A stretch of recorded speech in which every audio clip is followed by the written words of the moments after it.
TNS the Naveed show में आज की कहानी ईरान की कहानी है, लेकिन ईरानी सियासत की नहीं बल्कि ईरानी सिनेमा की कहानी।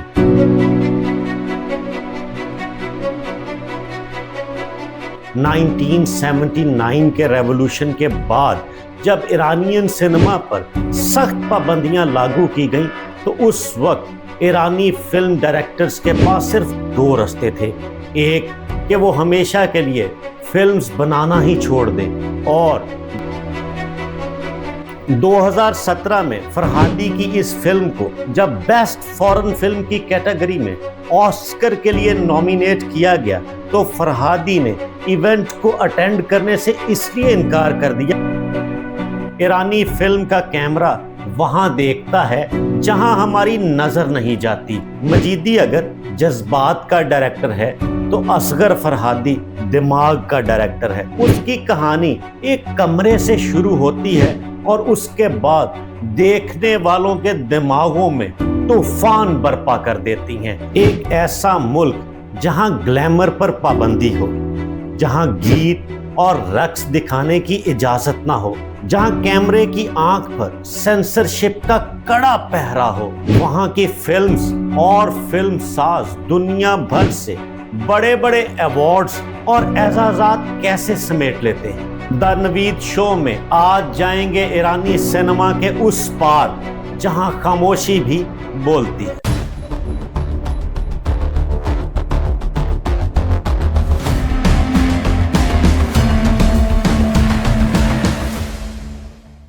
ईरानी सिनेमा की सबसे बड़ी ताकत उसकी मजबूरी है। 1979 के रेवोल्यूशन के बाद जब ईरानियन सिनेमा पर सख्त पाबंदियां लागू की गईं तो उस वक्त ईरानी फिल्म डायरेक्टर्स के पास सिर्फ दो रास्ते थे। एक कि वो हमेशा के लिए फिल्म्स बनाना ही छोड़ दें, और दूसरा कि वो पहले से ज़्यादा क्रिएटिविटी से काम लें और बड़ी तख्लीक को जन्म दें। तो उन्होंने दूसरा रास्ता चुना। उन्होंने रिवायती मीडियम्स में लड़के और लड़की के चलने वाले अफेयर से ज़्यादा इस बात को सोचना और फोकस करना शुरू किया कि किस तरह से ऐसे आइडियाज़ को जन्म दिया जाए कि वो बड़ी पर्दा स्क्रीन पर जलवागर होते ही एक सिंबॉलिक मैसेज दे। तो उन्होंने मर्द और औरत के ताल्लुक को डायरेक्टली एक्सपोज करने की बजाय सिंबॉलिक अपीयरेंस देना शुरू की और अलामतों और सिंबल्स का सहारा कुछ यूं लिया कि अगर लड़का और लड़की का हाथ पकड़कर चलते हुए दिखाना पाबंदी का शिकार है तो किसी गुलाब के फूल के साथ इस मोहब्बत को जाहिर कर दिया जाए, या झुकी हुई नज़रों से ये बता दिया जाए कि ये लव एट फर्स्ट साइट हो चुका है। इस तरह से ईरानियन सिनेमा बसरी शायरी यानी विजुअल पोएट्री करने लगा। फिर ईरान के डायरेक्टर्स और वहां के कैमरे अपने विजुअल्स और तख्लीक के कॉम्बिनेशन के साथ स्क्रीन पर ये शायरी करने लगे जो पाबंदियों से कहीं दूर बहुत बड़ा मैसेज दिया करती थी।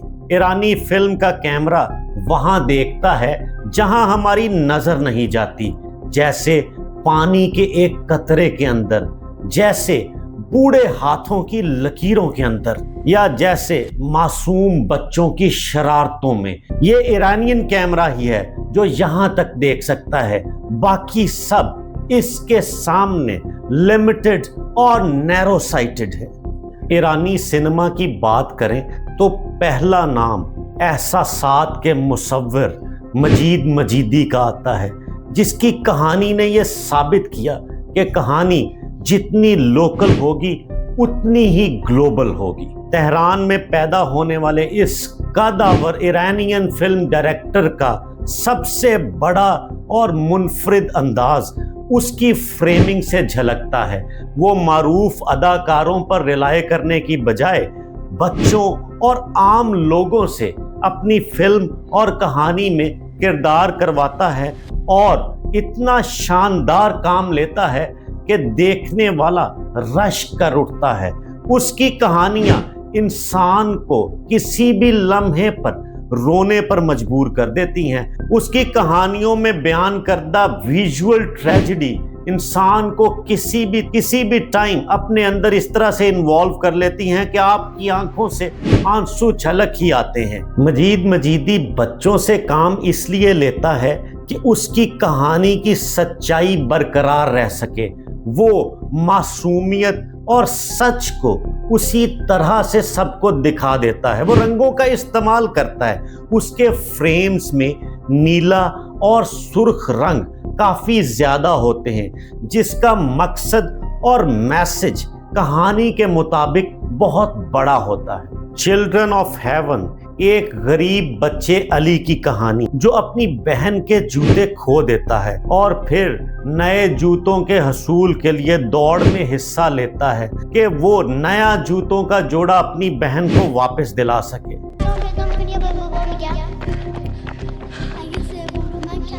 ईरान की ये फिल्म दुनिया भर के फिल्मी स्कूल्स में मास्टरपीस के तौर पर पढ़ाई जाती है और इस हवाले से ये बताया जाता है कि एक्टिंग एक सच भी हो सकती है। कहानी सच किस तरह से मनवाई जाती है, ये आपको ईरानियन फिल्म डायरेक्टर्स के काम से पता चलता है।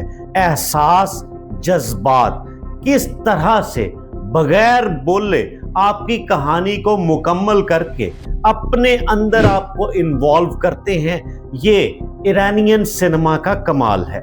ईरानियन सिनेमा के इस बड़े डायरेक्टर मजीद मजीदी की बात चिल्ड्रन ऑफ हेवन तक ही खत्म नहीं होती, बल्कि द कलर्स ऑफ पैराडाइज भी ऐसा मास्टरपीस है जिसमें एक नाबीना बच्चा आवाजों से खुदा की कुदरत को पहचानने की कोशिश करता है। आपके आइडियाज किसी भी जुबान और अंदाज में वही मैसेज दे सकते हैं जो आप अंदर से देना चाहते हैं। इसकी मिसाल मजीदी की फिल्म बारान है, जो अफगान रिफ्यूजीज के हवाले से है, जिसमें मुकालमों का इस्तेमाल नहीं किया गया, लेकिन उसकी खामोशी आपको अफगान महाजरीन का पूरा आइडिया और कॉन्सेप्ट समझा देती है।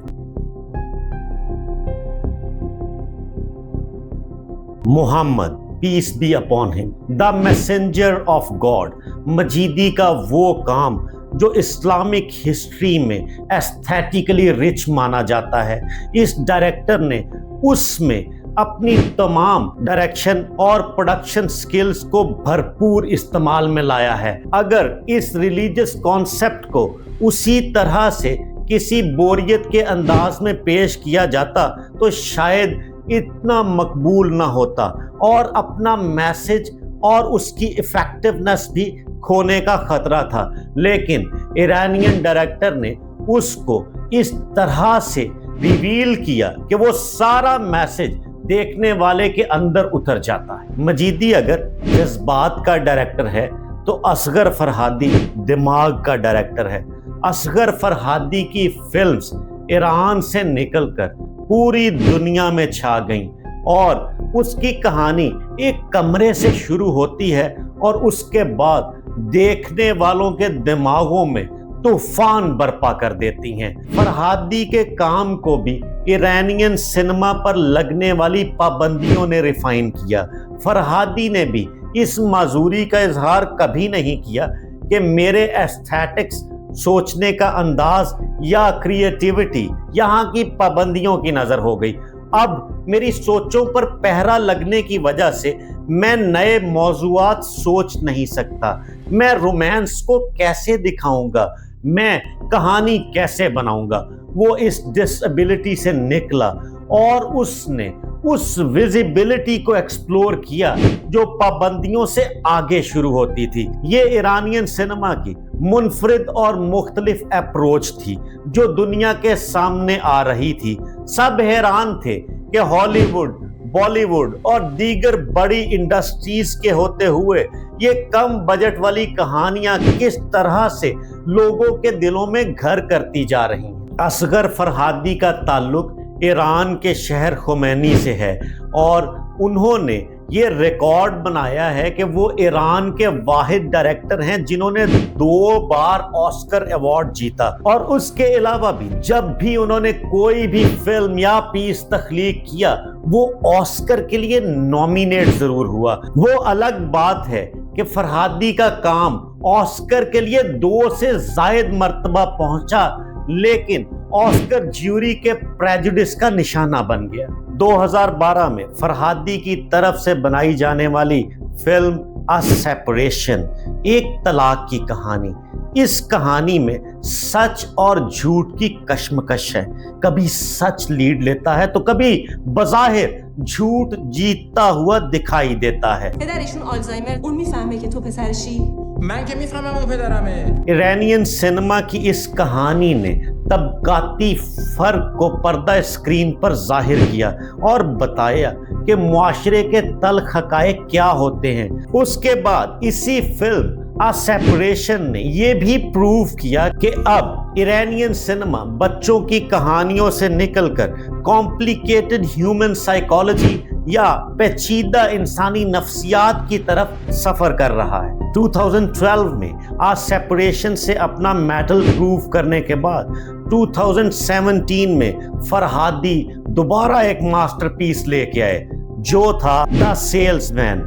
یہ ایک میاں بیوی کی کہانی تھی جو ان کے درمیان پیدا ہونے والی غلط فہمیوں اور انتقام کی آگ پر مبنی تھی۔ 2017 میں فرہادی کی اس فلم کو جب بیسٹ فورن فلم کی کیٹیگری میں آسکر کے لیے نامینیٹ کیا گیا تو فرہادی نے ایونٹ کو اٹینڈ کرنے سے اس لیے انکار کر دیا کہ انہیں ٹرمپ کی مسلم مخالف پالیسیز پر اعتراض ہے۔ فرہادی کا کہنا تھا کہ ہم اس پر آبجیکشن کرتے ہیں کہ کس طرح سے مسلمز کے خلاف ڈسکریمنیشن برتی جاتی ہے، اور انہوں نے دنیا کا سب سے بڑا فلم ایوارڈ آسکر ایوارڈ صرف اپنی مسلم کمیونٹی کے تشخص اور امیج کی بحالی کے لیے بطور پروٹیسٹ لینے سے انکار کر دیا۔ ایرانی سینما اکثر عالمی سیاست اور جیوری کے تعصب کا نشانہ بنتا رہا، لیکن ایرانین ڈائریکٹر کا کام اتنا قداور اور بڑا ہوتا ہے کہ اس کو تعصب کے باوجود بھی نظر انداز کرنا ناممکن ہو جاتا ہے۔ ایرانی ڈائریکٹرز اپنی فلمز میں لانگ شاٹس یا وائڈ شاٹس بھی ضرور استعمال کرتے ہیں تاکہ دور جاتا ہوا کردار ویور اپنے آپ کو سمجھ سکے۔ ایرانی فلمز میں ایران کے کلچر، دسترخوان، مہمان نوازی، روایات نے ایران کا سافٹ امیج دنیا بھر میں پھیلایا۔ ایرانی سینما ہمیں یہ سکھاتا ہے کہ جب آپ کے پاس وسائل کم ہوں تو کس طرح سے آپ پر لازم ہو جاتا ہے کہ اپنی کریٹیوٹی کو بڑھائیں۔ تخلیق، سوچ اور سمجھ محدود وسائل کو کس طرح سے کاؤنٹر کرتی ہے، یہ ایرانین کہانیوں سے صاف ظاہر ہوتا ہے۔ مجیدی کے بچوں کے آنسو ہوں یا فرہادی کے سماجی سوالات، ایرانی فلمز ہمیں انسان بننا سکھاتی ہیں، ہمیں بتاتی ہیں کہ کس طرح سے ایموشنز کو ویلیو اور قدر کرنا چاہیے، اور بچے سے بڑے تک ہر انسان کس طرح سے دوسرے انسان سے توجہ کا طالب ہے۔ ایرانین فلم کا میسج دنیا کی بڑی بڑی فلم انڈسٹریز سے بہت زیادہ بڑا ہوتا ہے۔ چاہے آپ کا شوق کوئی بھی ہو، لیکن مورل ویلیوز ایک بہترین انسان کے لیے کتنی ضروری ہوتی ہیں، یہ ایرانین فلم ہی آپ کو گائیڈ کر سکتی ہے۔ امید ہے کہ آپ کو بھی پابندیوں کے مارے ہوئے ایران یا جنگ زدہ ایران کو اس پہلو اور زاویے سے دیکھتے ہوئے تھوڑا اچھا لگا ہوگا، اور آپ کو ان کی کریٹیوٹی اور سوچنے کے انداز پر زیادہ رشک اس وقت آئے گا جب آپ ان بڑے فلم ڈائریکٹرز کی یہ موویز بھی دیکھیں گے، اور اس وقت آپ خود سے اس سچویشن کو اینالائز کر سکیں گے کہ کس طرح سے پابندیوں کی مجبوریاں some times blessing in disguise ثابت ہوتی ہیں، اور اس پابندی میں سے क्रिएटिविटी और सोच जन्म लेती है। TNS द नवीद शो में कहानियों का ये सिलसिला जारी रहेगा। शऊर का सिलसिला, रोशनी का सिलसिला, आगही का सिलसिला, जानने और जांचने का सिलसिला, खोदने और परखने का सिलसिला। हम आपके लिए कहानियों का सिलसिला जारी रखेंगे, लेकिन मुनफरिद और मुख्तलिफ जावियों से। हम आपके लिए डिग आउट करेंगे ऐसी रियलिटीज जो पहले आप तक नहीं पहुंच सकी। आप हमें देखते रहिए, हमारे साथ जुड़े रहिए।